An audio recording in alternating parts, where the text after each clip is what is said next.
Galaxy जो है अपने धुरी पर 300 माइल पर सेकंड की स्पीड से घूम रही है, चक्र चक्र के बाद। ऋग्वेद के अष्टम मंडल का 17वां सूक्त आप देखिए, तो वो कहता है कि यत दावो इंद्रते शतम शतम भूमि उत सहस्त्रम सहस्त्रम सूर्य। उसको भी कहा है अथर्ववेद में, उसके 19वें अध्याय का जो 53वां सूक्त है, वो कहता है चक्रा भुवनानि विश्वा। इसकी बात कर रहा है कि पूरा विश्व जो है वो चक्र के माफिक घूम रहा, वो पृथ्वी की बात नहीं कर रहा। बाजे भी बाजे नीवती यज्ञम वस्तु धिया वसु यज्ञम दधे सरस्वती।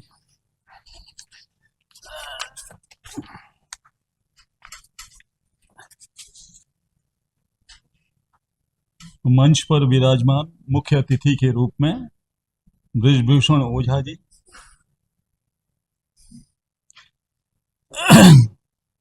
गिरिजाशंकर शास्त्री जी, शत्रुघ्न त्रिपाठी जी, सुभाष पांडे जी और यूक्रेन से आई टेक्नो Hena ji.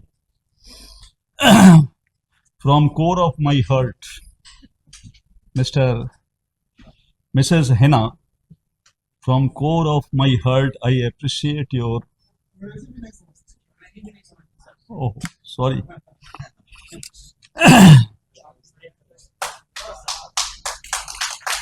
this is my heartfelt food.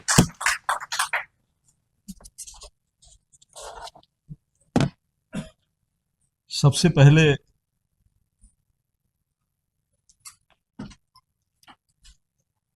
तो मैं इस केंद्र के समन्वयक राम विनय पांडे जी को, विनय कुमार पांडे जी का हार्दिक अभिनंदन करता हूं। और पहली बार मैंने देखा कि किस इस आदमी के अंदर जो विजन है, जो डेडिकेशन है, हमारे शास्त्रों में जो विज्ञान छुपा हुआ है उसको किस तरह से सबके सामने लाए और क्रोनोलॉजिकल ऑर्डर में उसको लाएं। ये भारत में अभी तक शून्य था, इसकी मैं बधाई दे रहा हूं। मंच के सामने विराजमान हमारे प्रिय कुलपति रहे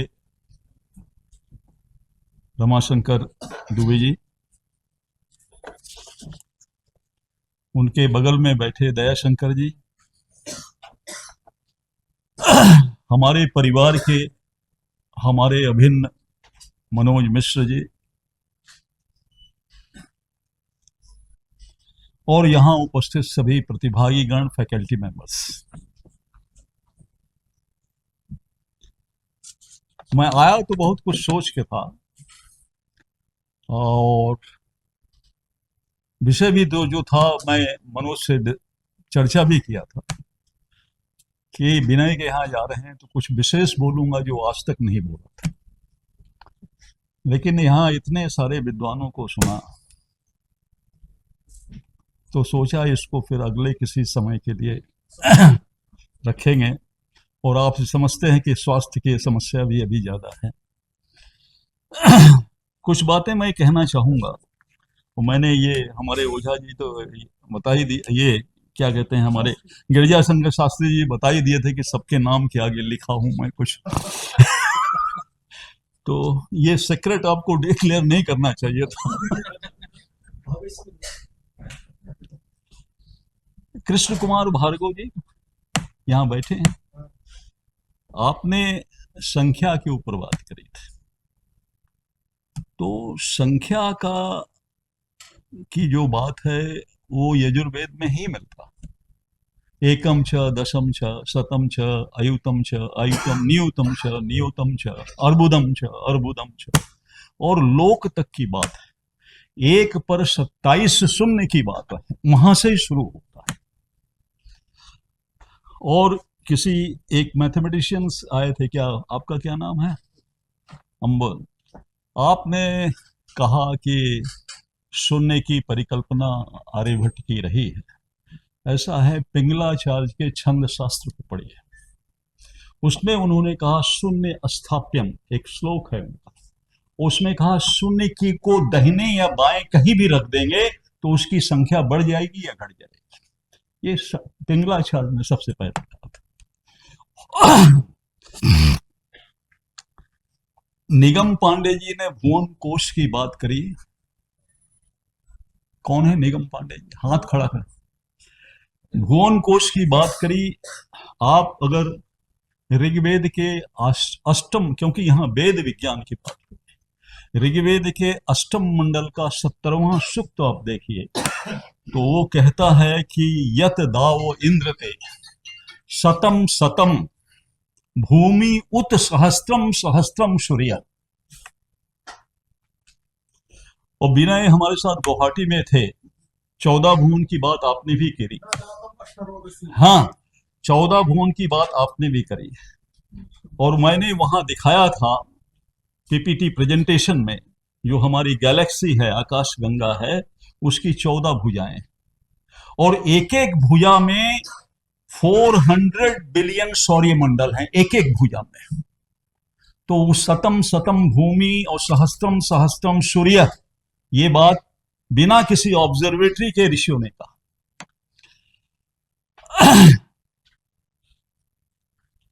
और उसके अलावा भी गैलेक्सी जो है अपने धुरी पर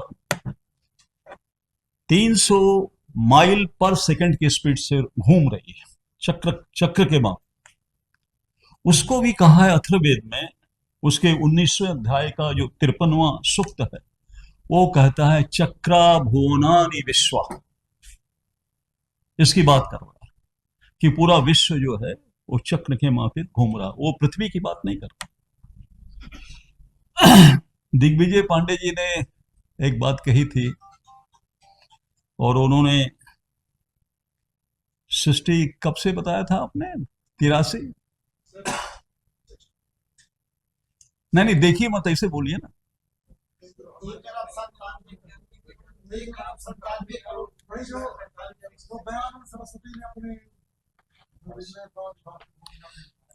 देखिए ऐसा है, आप लोग समझ लीजिए, वेद में इसकी विस्तृत चर्चा है, और इस पर भी विनय जी मैं वहां कहा था। देखिए 4 अरब 32 करोड़ वर्ष का एक कल्प होता है, तो 6 कल्प हैं। पहला है ब्रह्म कल्प, दूसरा है लोहित कल्प, तीसरा है पद्म कल्प, चौथा है श्वेत बाराह कल्प, पांचवा है पिंगल कल्प, और छठवां है कृष्ण कल्प। ये 6 कल्प हैं, और इन 6 कल्प को अगर आप जोड़ लेते हैं तो तकरीबन जो है वो आ जाता है कि 25 अरब 92 करोड़, और इसके 12,000 साइकिल होते हैं। 12,000 साइकिल, 25 अरब 92 करोड़ वर्ष के 12,000 साइकिल जो होते हैं, वो ब्रह्मा का एक पूरा वर्ष 100 वर्ष होता है, और वो होता है 31 नील 10 खरब 40 अरब वर्ष।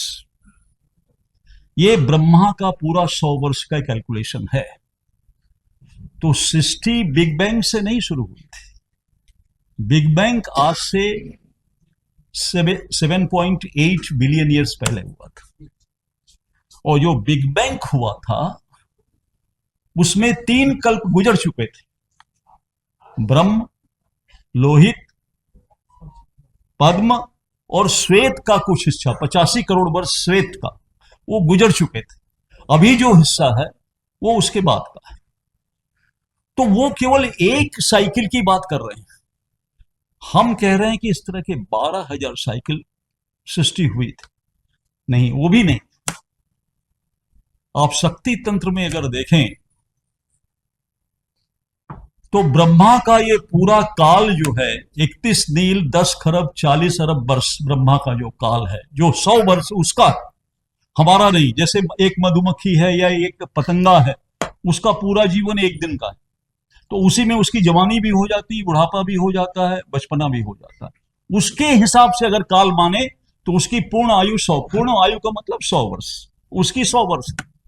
कुत्ते का 14 या 15 वर्ष है लेकिन हमारे हिसाब से, लेकिन उसके हिसाब से 100 वर्ष वो पूर्ण आयु ले रहा। तो ब्रह्मा की जो पूर्ण आयु है हमारे हिसाब से 31 दिन 10 खरब 40 अरब वर्ष है, लेकिन उनके हिसाब से वो 100 वर्ष। और इस तरह ब्रह्मा जो है जब 100 वर्ष उसकी आयु हो जाती है तो विष्णु का एक दिन होता है।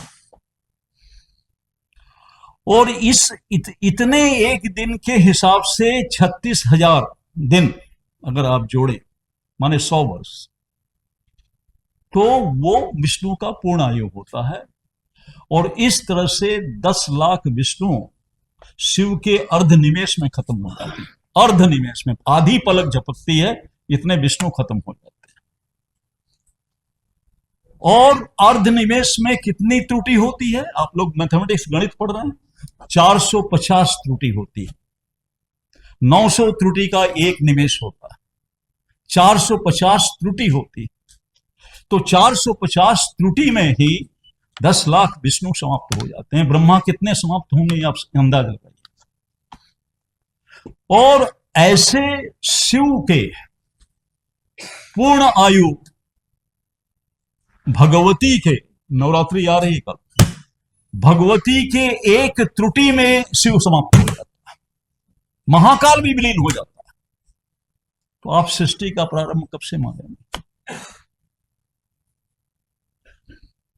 इस पर कल्पना नहीं की जानी चाहिए, सृष्टि की कब से माने।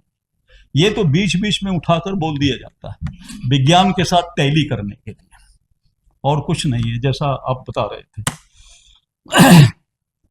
दूसरी, रिपुंजे ने गणित, वर्गमूल, आचार्यों का काल, इस पर बहुत सारी बातें करी।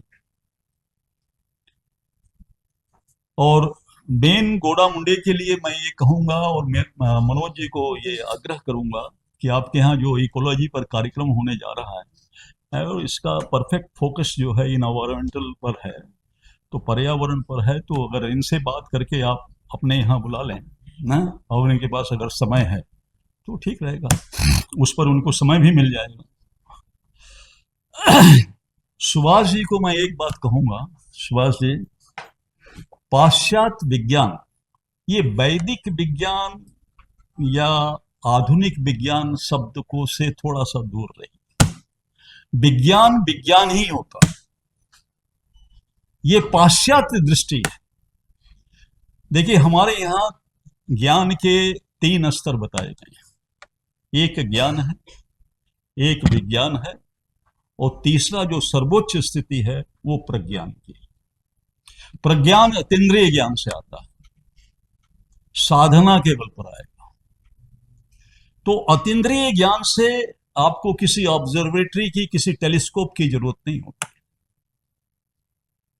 किसी मैथमेटिक्स की जरूरत नहीं, कोई गणित नहीं चाहिए, क्योंकि वो आप देखते हैं ऋषि और मंत्र दृष्टारा, ऋषियों ने सारे मंत्र को देखा। और आपने जो अभी बात करी उस पर मैं बाद में आऊंगा ओझा जी,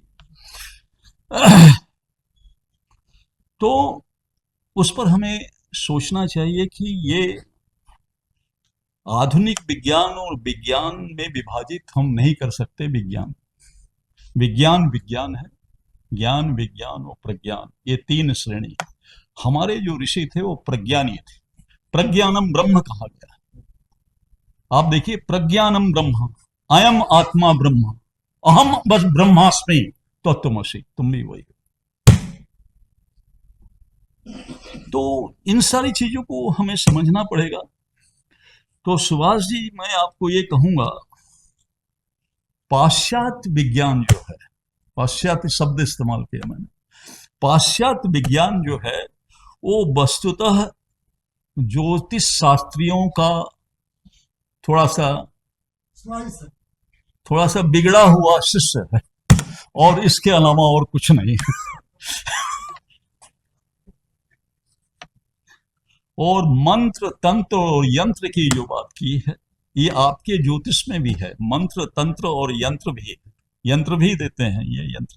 लेकिन उन्होंने कुछ अपने तरह से टेक्नोलॉजी करके, रुद्रयामन तंत्र को लेकर बोलना चाहते हैं हाँ हाँ कि वैदिक परंपरा का रुद्रयामन तंत्र, हाँ हाँ, उस तंत्र की मैं बात नहीं नहीं, मैं तो शॉर्ट में बोल रहा हूँ, मैं तो समय नहीं है। भूखे भजन न हुई गोपाला, ये लो अपनी कंठी माला।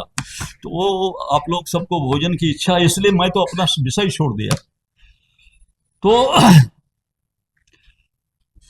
दवा औषधि की जो आपने एक एक्सपेरिमेंट की बात करी थी, देखिए औषधि जो है, जो दवा है, ये आप आपके बायोलॉजी में दवा क्या है, आप किसी भी डॉक्टर के पास चले जाइए तो वो आपको दुनिया भर का टेस्ट पहले लिख देगा, आपसे पूछेगा कि आपकी बीमारी क्या है। अगर आप ही अपनी बीमारी जानते तो दवा लेने क्यों जाते? तो आपसे पूछेगा क्या तकलीफ है, और फिर दुनिया भर का टेस्ट लिख देगा। और आप बनारस के किसी भी लैब में चले जाइए, आपको एक रिपोर्ट मिल जाएगी। और अगर आपके अंदर हिम्मत है तो दोबारा खून दे दीजिए, दूसरे लैब में चले जाइए, तीसरे लैब में चले जाइए, तो सबका रिजल्ट अलग अलग होगा, डाटा अलग अलग फीड। अब वो कंफ्यूजन वाली स्थिति, वो तो आप एक करा के ला रहे हैं, अब वो गलत है सही है उसका कोई निर्णय नहीं। अब वो डॉक्टर के पास जाएंगे तो डॉक्टर उसको देखेगा, अच्छा शुगर बढ़ा हुआ है, तो वो क्या करेगा, फार्मास्यूटिकल कंपनी जो सॉल्ट प्रेस्क्राइब करती है उसके मुताबिक आपको दवा दे देगा। अब वो फार्मास्यूटिकल कंपनी सॉल्ट कैसा दे रही है, दे भी रही है कि नहीं दे रही है, मार्केटिंग कर रही है, उसकी गारंटी नहीं। तो वो तो एकदम से दो डॉक्टर जो है, आधुनिक डॉक्टर जो है, आइदर कंडीशन में दोनों तरफ दूसरे पर निर्भर है। वो मरीज को नहीं देखता, वो कागज को देखता है। और कोई भी दवा दी जाती है दयाशंकर जी, कोई भी दवा दी जाती है, थायराइड हो गया आपको पूरे जीवन खाना है, ब्लड प्रेशर है पूरे जीवन खाना है। क्यों ऐसा है? क्योंकि जो दवा दी जाती है उनको पैसा कमाना है। जैसे ही आप दवा लेंगे, अगर आपको थायराइड प्रॉब्लम है या पेनक्रेस में कोई प्रॉब्लम है, आपकी क्या कहते हैं, शुगर बढ़ रहा है, कुछ हो रहा है, तो वो क्या करता, पहले जो बॉडी ऑर्गन्स के जो प्लाज्मा है उसको वो डेड कर देता, पहला टेबलेट। उसके बाद वो टेबलेट अपनी कैपेसिटी से 24 घंटा के लिए आपको जनरेट करता है। दूसरे दिन नहीं खाएंगे तो शुगर बढ़ जाएगा, तो आप मजबूर हो जाएंगे। तो दवा तो दी नहीं जाती है, वो एक नशा दिया जाता है। जीवन भर जब खाएंगे तो नशा हो गया। अब सवाल यह है कि नशे की दुकान पर आप कहीं जाएं भांग लेने या शराब लेने जाएं, तो वहां वो पैसा देकर बोतल ले लें या भांग का गोला ले लें, और कुछ नहीं मांगता, वो पैसा मांग, उसकी कीमत मांगता है। लेकिन यहां पर क्या है कि कौन सा नशा लेंगे इसके लिए वो कंसल्टेशन फी लेता है डॉक्टर और उसके बाद आप दवाई भी खर्च करिए तो ये एक विचित्र स्थिति है। लेकिन आपको मैं आश्वस्त करता हूं, अगर मैं जीवित हूं, मनोज को साक्षी रख के और रमाशंकर जी को साक्षी रख के और दयाशंकर जी को साक्षी रख के आपको आश्वस्त करता हूं कि आपको प्लेटफॉर्म मिलेगा, और इसी वर्ष मिलेगा। आप करिए, एकदम बिल्कुल करिए, ये बहुत अच्छी बात है, करिए। और ये बहुत, क्योंकि ये जीवन उपयोगी, जीवन बचाने का प्रकल्प है, आप करिए।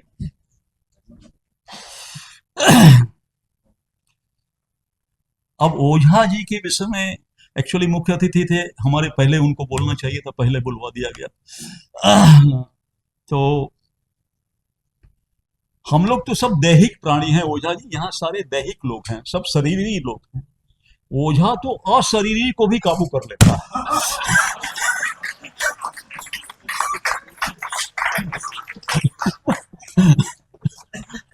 तो और जब आप बोल रहे थे तो मुझे लग रहा था कि भरथरी बोल रहा, और मैं त्रिपाठी जी से कह भी रहा था इस बात को। तो बातें बहुत सारी कही हैं आपने परा पश्यन्ते मध्यमा बैखरी को भी कहा, लेकिन मैं आप लोगों के सामने ये बताना चाहता हूं कि बैखरी 9वें स्तर पर आती है, ये चौथे स्तर पर नहीं है।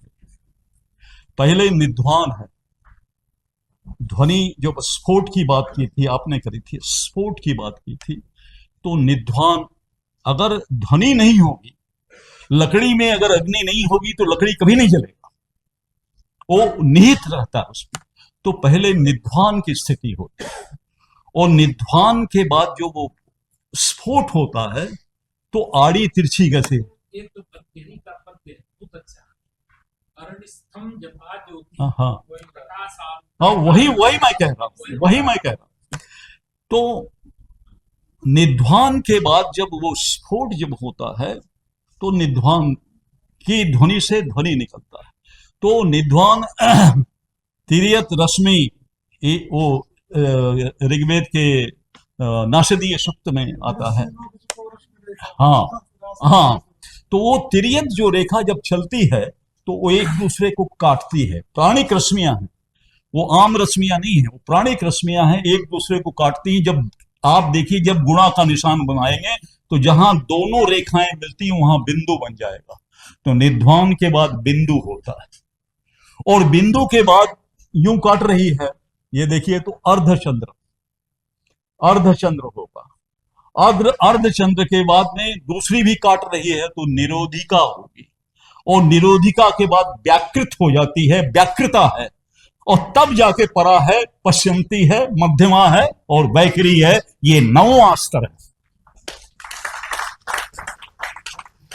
हमारे भाषा विज्ञान में या किसी में इस चीज को नहीं पढ़ाया जाता है। ये वेद मंत्र है, वो वेद मंत्र के हिसाब से। तो और दूसरी इन्होंने कर्ण की बात बताई, किस तरह से सुनते हैं। तो ये जो कर्ण विवर है, जिसमें ध्वनि जब जाती है तो अंत में जो ककुला के बाद जो है वो दरवाजा एकदम बंद है, वहां 2 हड्डियां हैं जिसमें घर्षण होता है जब आवाज सुनते हैं, और उसके घर्षण से स्फुलिंग होती है एक प्रकाश। और वो प्रकाश जो है कि जो कंपन जिससे होते, दीवार पर जब कंपन होगी तो वो कंपन वाइब्रेट होकर आपके न्यूरॉन्स पर जाएगी, और न्यूरॉन्स में कंपन के हिसाब से वो अर्थ जनित शब्द निकाल लेगा और आपके दिमाग में आ जाएगा। ये बड़ा ऑटोमेटिक चलता है ये, इसलिए वो ध्वनि सीधे आपके कान में नहीं जाती, ध्वनि कंपन के माध्यम से आपके पास जाती है, तब जाकर आप देखते हैं। तो आपने इस पर भी बहुत अच्छी से समझाया, मैं तो समझ रहा था आप क्या बोल रहे थे। शत्रुघ्न त्रिपाठी जी ने तो सूत्र में बात किया इन्होंने, और गणित की मौलिकता पर इन्होंने बात की, त्रिज्या पर की, गोप्य पर की। अब उस पर कुछ कहना नहीं है। 14 लोग की बात आपने की, गिरिजा शंकर शास्त्री जी ने, विद्वान लोग हैं, और इस पर मैं कुछ कहूंगा नहीं। ये 14 भुवन तो मैंने बता दिया किस तरह से हैं। ये सारी बात की। मैं एक शब्द आपसे कह देना चाहता हूं, मैं पूरा तो नहीं कुछ बोलूंगा क्योंकि समय हो गया है। मैं ऋग्वेद के 109 10वें मंडल का जो 190वां सूक्त है, वो, क्योंकि मनोज यहां बैठे हैं इसलिए बोल रहा हूं। ऋतम ऋतम च सत्यम च, तो मैं इस दोनों शब्द की व्याख्या करता हूं। ऋत जो है वो कॉस्मिक ऑर्डर है, वो नियम, ऋत। और ऋत को जिसने देखा अतीन्द्रिय ज्ञान से, ये भौतिक आई से नहीं। ज्योतिष का मतलब क्या है? ज्योतिष को चक्षु कहा गया, लेकिन भौतिक चक्षु नहीं कहा गया। वो जब अंतस चेतना से जो अंतस चक्षु निकलती है, उससे जो आभास हो, क्योंकि भौतिक चेतना से, भौतिक चक्षु से देखेंगे तो उसके प्रेजेंट काल की बात कर लेंगे, प्रारब्ध की आप बात नहीं कर सकते जब तक आप अंतस चक्षु से नहीं देखेंगे। इसलिए ज्योतिष पढ़ने वालों को साधना की बड़ी आवश्यकता है, पुस्तक के आधार पर नहीं की जा सकती, उसे साधना करनी पड़ेगी, तब जाके अंतक चक्षु खुलता है। तो अंतक चक्षु से वो जो कॉस्मिक ऑर्डर है, किस तरह से ऋत है, और ऋत से किस तरह की सृष्टि हो रही है, इसका जब ज्ञान हो जाएगा तो वो जो ज्ञान है वो सत्य है। ऋतम च सत्यम च, और उस सत्य को जब आचरण में लेना प्रारंभ करेगा समाज, तो उसे धर्म कहते हैं। इसलिए धर्मांतरण नहीं होता। ये गलत व्याकरण, आप तो व्याकरणाचार्य, धर्मांतरण शब्द ही गलत है। धर्मांतरण हो ही नहीं सकता। धर्म के विपरीत अधर्म होता है और कुछ नहीं होता। मतांतर हो सकता है, जैसा आपने कहा, मत का अंतर हो सकता है, लेकिन धर्मांतरण नहीं हो सकता है। और मतांतरण भी एक ही धर्म में हो सकता है, और धर्म ही सनातन, और सनातन ही धर्म है। सनातन धर्म जो हम कहते हैं वो गलत शब्द है। धर्म ही सनातन है और सनातन ही धर्म है। इसलिए सनातन में मतांतर हो सकते हैं, लेकिन धर्म के विरुद्ध जो जाएगा वो अधर्मी ही कहलाएगा। और उस धर्म का जो आचरण करता है या समाज को जो शिक्षा देता है वो आचरण करता है, इसलिए वो आचार्य है।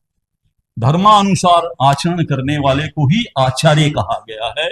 इसलिए इस राष्ट्र में अगर आचार्यों के अंदर आचार्यत्व आ जाए, उस दिन ये राष्ट्र खड़ा हो जाएगा, उस दिन ये राष्ट्र विश्व गुरु हो जाएगा। उसके पहले कतई संभव नहीं है। और आचार्य को कैसा होना चाहिए? आचार्य को कैसा होना चाहिए? यजुर्वेद कहता है अग्निर्भागो अस्य, आचार्य अग्नि स्वरूप। और अग्नि के संपर्क में अगर इस कागज को भी आप लाएंगे तो ये कागज नहीं रहेगा, अग्नि हो जाएगी। जैसे जलेगी अग्नि हो जाएगी, फिर ये कागज नहीं रहेगा। तो आचार्य के संपर्क में जो भी शिष्य आता है वो भी आचार्य से कम ना हो, अग्नि से कम ना हो। ये जब आचार्य सोच लेगा, उस दिन वो आचार्य है और उस दिन वो शिष्य है। उसके पहले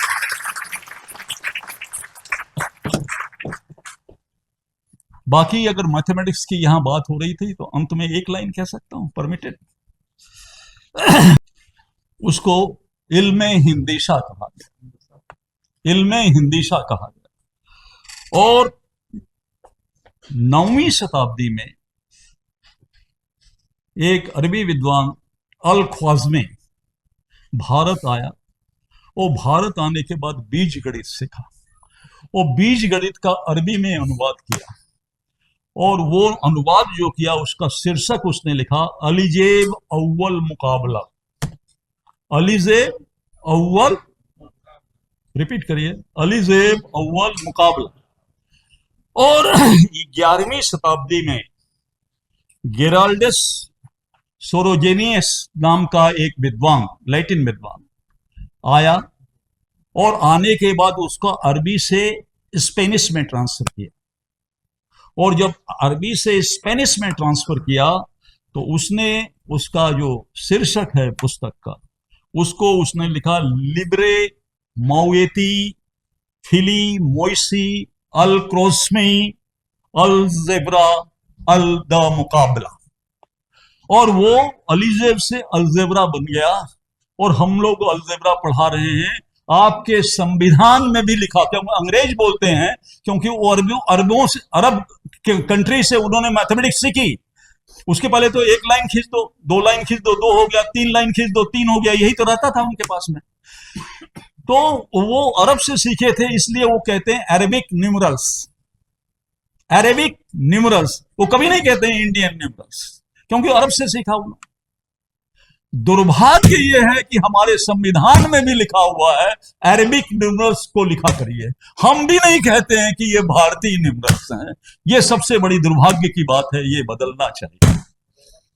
हाँ, तो ये, हाँ, वो तो रोमन्स तो अलग है, 1 2 बता तो रहा था। तो ये सारी चीजें हैं, इन सारी चीजों को समझना चाहिए। और मैं सिर्फ आप लोगों की बात पर थोड़ा थोड़ा मैंने अपने तरफ से उसमें जोड़ दिया। हाँ, मेरा कुछ नहीं है, आप ही के साथ जोड़ दिया। और बड़ों के साथ जुड़ जाने के बाद आदमी खुद बड़ा हो जाता है, तो ये मैंने प्रयास किया। बहुत, तो आप सबका बहुत धन्यवाद। और विशेष तौर से पुनः मैं समन्वयक जी को बहुत आशीर्वाद देता हूँ, मुख्य जजमान को। हाँ, वयम राष्ट्रीय जागरण पुरोहिता इसने वो ये वेद मंत्र को सिद्ध कर दिया कि वयम राष्ट्रीय जागृयाम पुरोहिता, और ये जागृत पुरोहित है, इसके लिए सब कोई खड़े होकर ताली बजाएं।